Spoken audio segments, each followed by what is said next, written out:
5 months on from the attack, Australia's Jewish community is still grieving, still hurting, still craving answers. And that's why my government set up the Royal Commission on Antisemitism and Social Cohesion, led by the Honourable... The first report into the Royal Commission into anti-Semitism has landed at a volatile moment. Australia's terrorism level is already listed as probable, and the war in Iran is adding new pressure to an already fragile security environment that risks fueling grievances, flaming extremism, and increasing the risk facing Jewish communities in the wake of the Bondi terror attack. Today, the government is pleased to receive Commissioner Bell's interim report, and I thank the Commissioner for the extraordinary work that she and her team have done. And I thank But the interim report leaves some of the hardest questions for later, including whether warnings before the attack were properly acted on and whether security agencies were on the same page when it came to identifying the threat. I'm Daniel James, and you're listening to 7am. Today, counter-terrorism expert Greg Barton on what the report reveals and why the threat facing Australia may be growing faster than the systems built to stop it. It's Friday, May 1.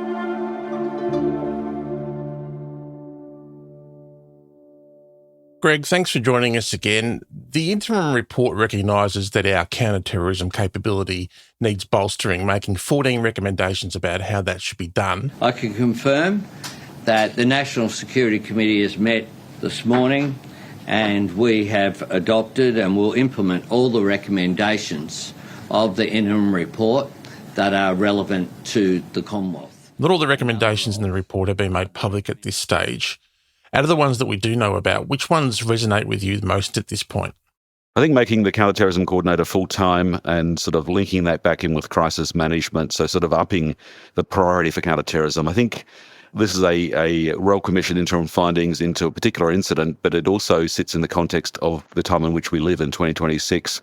And I think we're unfortunately going to expect more terrorism, more terrorist attempts on terrorist incidents rather than less, for a variety of reasons, but both the far right and jihadi Islamist groups are gaining in strength. And of course, conditions in the Middle East make it easier for them to recruit and to find somebody to carry out a mission. So all of that is grim. So we need to brace and prepare for it. There are 5 confidential recommendations.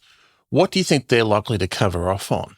I think some very specific things about points of failure and how that can be addressed when it comes to the Bondi terror attack. I imagine, I certainly hope that at least one of those recommendations would cover what is often referred to as countering or preventing violent extremism, which sits alongside counter-terrorism. Counter-terrorism is the police-led and intelligence-led detection and disruption side of things. So in the case of the Bondi shooters, the alleged younger shooter, investigated by ASIO 2019, by 2020 they said he was not a priority. Somebody should have been keeping an eye on him and just checking in with him and the family on a regular basis. And that would generally fall best under countering violent extremism as opposed to counter-terrorism. So I'm hoping that there's a discussion of that there, but it does make sense that that would be done quietly and not part of the public recommendations. So what would more effective counter-extremism measures look like? Well, we've got a good example in Victoria. You've got, in the city of Melbourne, you've got 4 community support groups, they're called, the innocuous name, but they work with particular communities. A particular concern historically has been Muslim communities just because of targeting of recruiters. So these work across 4 areas in the north and west and south of Melbourne, and they provide a way in which community groups are resourced so that if somebody has a concern, it's generally about a young person, generally about a young man, not exclusively, they can voice their concern. There can be expert oversight to say, well, okay, we think this is a counselling problem, or we just need some mentoring, or maybe it's just a problem with finding employment, or maybe it's mental health. But they do an assessment, so you don't assume anything. In rare cases, they find out that there's likely recruitment from a terrorist group, violent extremist recruitment, radicalisation going on. Then they check with state and federal police just to check that there's no ongoing operations, deconflict, and if necessary, sit down and try and work out what the problem is. And if you do that early enough, you can generally help them recognise that what they thought was true is not true and take them in a different direction. Recruitment is all about social networks, friendships. So if you can put something positive in some young person's life to replace what seems to be a rising negative influence, you can cut it off at the chase. You mentioned that the report recommends a full-time counter-terrorism coordinator. What does that role do and what difference could that make? Well, go back to the 9/11 Commission report, and we saw that, one of the main takeaways there, and it's a familiar story with similar incidents and reports since, is there wasn't adequate communication between the FBI and the CIA. So you need timely and complete information sharing. A coordinator, a counterterrorism coordinator, can just facilitate that, partly because it's their dedicated task, but partly because they build trusted relations and they sort of lean in, make sure stuff happens. The particular recommendation in the report is that it's full-time, so that suggests that we've sort of had people drifting in and out of that being their focus. And I think that's often a problem in government work, including in security areas, that for a period of time we prioritise something and then it drops in priority, perhaps the funding, the budget changes. And where you're dealing with stuff that's based on people-to-people relationships and relationships of trust, you can't afford to have any lack of continuity. One of the recommendations is a review into counter-terrorism teams and how they integrate and share information. How important is that, and what do you think the review needs to cover? Well, generally, that working between counter-terrorism teams and agencies in Australia does work well, but clearly it's not perfect. And with all of those agencies, there are degrees of rivalries.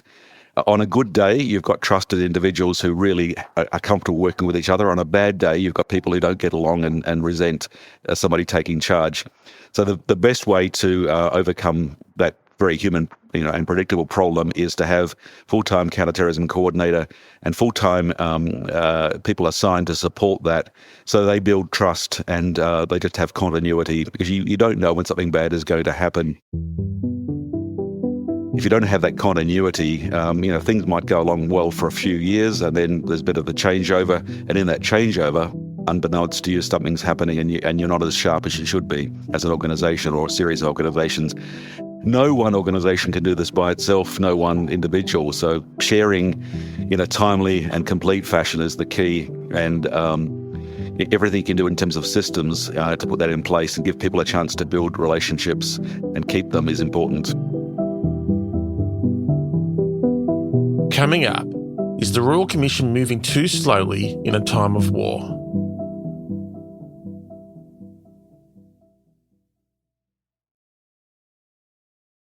If we pull out a bit, Greg, we're about to go into 2 weeks of hearings about anti-Semitism. Is there a chance that Islamic State could exploit this Royal Commission? Could it actually give it more material to try and recruit Australians to its cause? Yeah, I'm not so worried about Islamic State exploiting this Royal Commission process. I'm more worried about the way that we talk about the findings and the process, so that we don't give any advantage to Islamic State or Al-Qaeda or a far-right group or any other group. What we need to recognise is that we're dealing with two separate but interacting problems. One is anti-Semitism, so just racist bigotry, hate, and that can be just at a level of personal animosity. And human beings are very susceptible to this, even more so when they're in groups. So your group identification can lead you to sort of taking a racist, anti-Semitic stance. But violent extremist groups like Al-Qaeda, Islamic State, the far-right neo-Nazi groups do this at a much higher level and often with a much more direct focus on violent attacks. And they will use global affairs, what's happening in the Middle East, what's happening around the world, to make it easier for them to spin a narrative which helps them to recruit. That intersects with general anti-Semitism, but it's a quite separate thing. We need to be clear to look at both things at once, lest we do harm to efforts on one side by focusing on the other. So what we know is that the politics in Israel, the actions of the Netanyahu government, have led to a greatly diminished sense of confidence in that government, including across Jewish communities. North America, it's very dramatic, but Europe. And that doesn't automatically generate anti-Semitism. And if we refer to every criticism of the Israeli government under Netanyahu as anti-Semitic, then we're sort of undermining the ability to fight anti-Semitism. But it does give an opportunity space for both bigots and for terrorists, violent extremists, to step in and try and persuade others to join them. So we need to sort of just have a very mature public conversation about this, recognising that it's nuanced and that we're going to find people with very different opinions than our own, but they're not necessarily working against us. The temptation is to say, if you don't agree with me, you're part of the problem. And then we can very easily use the label anti-Semitism, and that can actually do damage to trying to fight anti-Semitism. Do you think, given the current political environment, that we're mature enough to have this conversation, Greg? Yeah, I believe we are in Australia, but it's one of these things where we've got to lean into a sense of confidence in what we've achieved in a multicultural society, one of the most successful in the world, but not perfect. And I think particularly we've got to sort of lean into the political discourse. And when somebody strays a bit, say, just, politely say, look, that's not helping. That's adding nothing to the quality of our politics, certainly nothing to the quality of our public life. There's enough people with goodwill and wisdom for this to work. But of course, there are others who will, for short-term political gains or for just genuine ignorance, end up making a contribution which undermines those good efforts. But yeah, I'm confident in Australia that we can do this because we have done it in the past and we continue, for the most part, to succeed. The fact that we sometimes fail and sometimes fail very badly doesn't mean we should give up and say it's hopeless. Commissioner Bell says key questions, including whether there was a failure to identify and act on intelligence before the attack and whether police resources for the Hanukkah event were adequate, will be dealt with later in hearings. Is there a risk that those issues won't be dealt with quickly enough, though, if we're waiting until the end of the year for the Royal Commission report to be handed down? I suspect that many of those details are already contained in the interim report in the redacted sections. I think anyone can tell just from common sense, if you're paying attention, that if we look backwards and say, were the security settings for the Hanukkah celebration sufficient? Clearly they weren't. There's lots of things where it's clear that we failed. This was a high-profile, joyous event that was going to draw the attention of actors who would try and, at the very least, protest, if not use violence against it. So all of those things, I think, are pretty obvious to anyone paying attention. So I'm sure that they've been discussed and they're acted on immediately, because we can't afford, as you're right, you can't afford to wait to next Hanukkah to act on these things. There are a series of Jewish holidays and important events. There are other opportunities, and there are just opportunities that arise through circumstances. We can't afford to take months to get this right. We've got to put these things into place, beginning this week. And I'm confident that's the case behind the scenes. And how much more complicated is the war in Iran making things in terms of responding to potential security threats here at home? Well, I think the best way to describe it is it's adding energy to the system.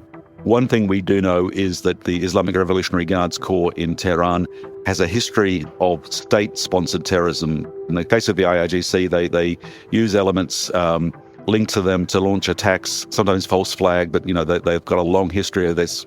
But we also have other groups that are in no ways under the control of the Islamic Revolutionary Guard Corps regime, but sometimes are even rivals, but will choose to act. And even within Iran, we've got the sense that these 31 distinct districts are operating semi-autonomously because they're under stress, and that somebody may issue an order at a lower level to do something which could have terrible consequences. So that's Iran. But groups like Islamic State and Al-Qaeda will also try and step into the opportunity space. So it's impossible to be confident we know all the vectors, angles from which a threat may arise. The incident at the White House press corps gala dinner with the president, speaks to how something can catch you left field, and how even when you think you've got things secure, you can realize there's a weakness. So I think we need to be realistic that we live in a world where the risk has gone up, the energy in the system has gone up, and therefore we need to put more resources into being ready to stop any attempted attacks. Greg, thanks so much for joining us again. It's been a pleasure. Thanks very much.